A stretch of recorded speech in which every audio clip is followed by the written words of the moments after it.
missile delivery system, he still has weapons of mass destruction.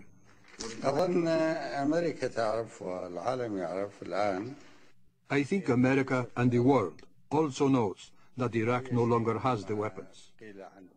And I believe the mobilization that's been done was in fact done partly to cover the huge lie that was being waged against Iraq about chemical, biological, and nuclear weapons. That is why, when you talk about such missiles, these missiles have been destroyed. There are no missiles that are contrary to the prescription of the United Nations in Iraq. They are no longer there.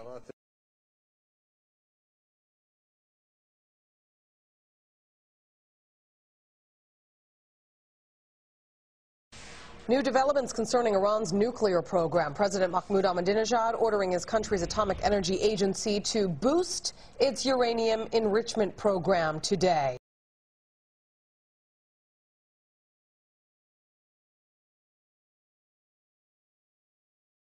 A move that analysts fear could put the country just months away from producing weapons-grade material.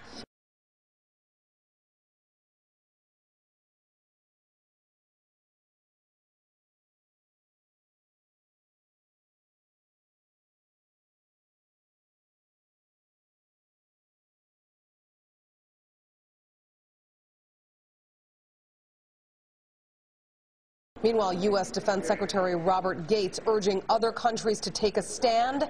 Speaking to reporters in Rome, Mr. Gates saying he still believes sanctions can work if the international community comes together to bring pressure on the Iranian government. In light of the new developments with Iran's nuclear ambition, should the United States follow Israel's lead in taking a tougher stance on Iran? Joining me now is New York Post columnist, Fox News contributor Michael Goodwin. You just got back. How many days were you there? A short week. Yeah. And what did you learn, bottom line? Well, look, Greg, I think that Israel is very, very nervous across the political spectrum in Israel. This is not just the conservative government. This is all across the political spectrum in Israel. A recent poll has revealed more than half of Israelis approve of another attack on Gaza. That's despite widespread international condemnation of last year's offensive, which killed more than 1,300 Palestinians. Because we realize that the public opinion of Israelis, it is not created in a vacuum. It is constructed in a very concrete reality of a media which is well, to say the least, is not very democratic, and except for a minority of journalists doing wonderful work, is very much nationalistic, so people are not exposed to different points of views, not to mention the militarized society that we live in, and the fact that the military has even penetrated the education system. So people in Israel simply do not realize that there are other political, diplomatic options except for military power. And for us, the question is really not has there been committed war crimes, because the Goldstone report and other reports by human rights organizations clearly show that war crimes have been committed. Our question is, why is no one held accountable, and where is the international community in bringing war criminals to justice and ensuring safety for the residents of this region? I think that the conflict is inevitable simply because we see that wars and military actions committed by our government simply go unpunished. People are dying in Gaza. The war is not really over for them. Gaza is still under siege, which is a collective punishment and war crime by every definition.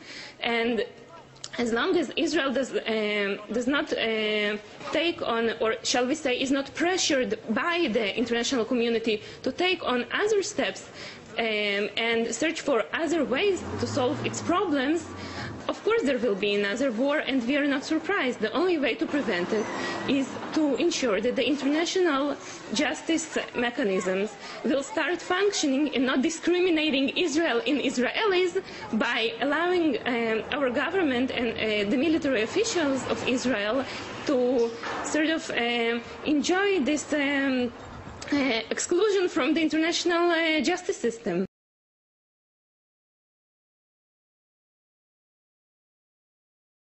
Really nervous. nervous about Iran. No question there that Iran is intending to get a nuclear weapon. We've said many times before, we don't need the weapon.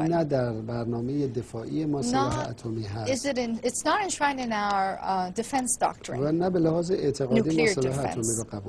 And ideologically, we don't believe in it either. We have actually rejected it on an ideological basis. And politically, we know that it's useless. It is useless. And Israel simply cannot accept it. Israel sees it as an existential threat that merely having the bomb, whether it intends to use it or not, would scare the bejesus out of many Israelis.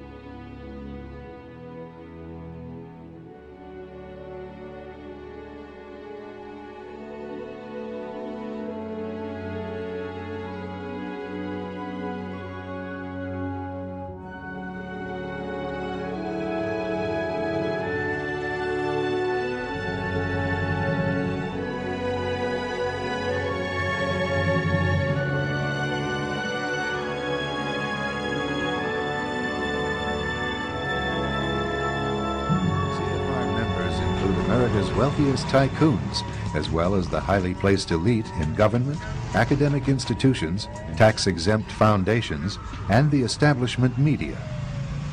Ruling Class Journalists, written by Richard Harwood, describes the CFR membership as the ruling establishment in the United States.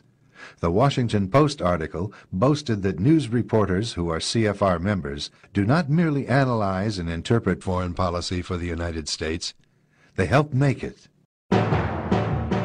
Who are these policymakers? Many of their faces are familiar. NBC's Tom Brokaw, CBS's Dan Rather, ABC's Barbara Walters, Jim Lehrer of PBS, William F. Buckley of National Review, media mogul Rupert Murdoch, owner of the giant multifaceted News Corporation. These media heavyweights, and many others like them, are members of the CFR.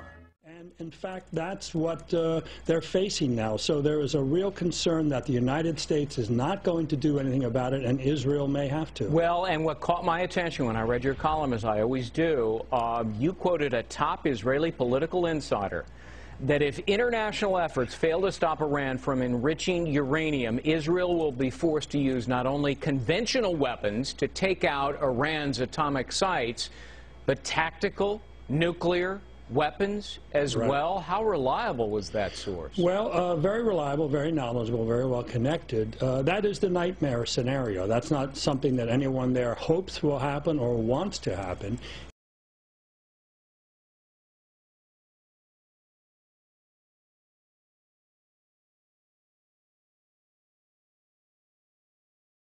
It is simply that Israel will do what it has to, and again I stress that is the commonality among all the political parties now. There's absolutely, I could find no daylight between left and right on this issue, that Israel cannot accept it if Iran is going to get a nuclear weapon. And don't forget, that used to be the American policy. Now it's not clear.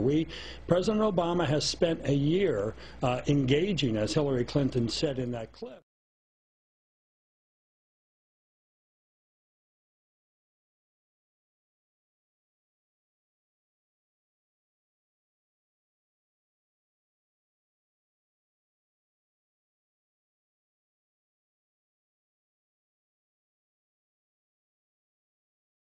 And yet nothing's happened. Deadlines come and go, and we just keep backpedaling. As you see again, as you said again today, Ahmadinejad has ordered further enrichment. They've been just playing games all along. They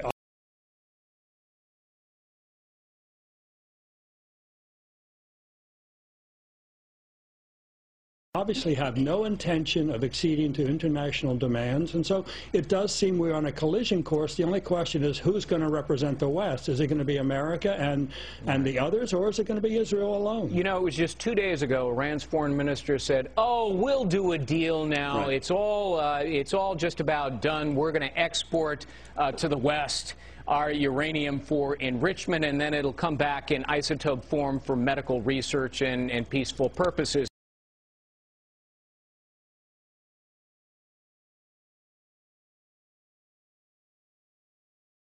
And so forth. And what did it take? 48 hours for Ahmadinejad to say, nah?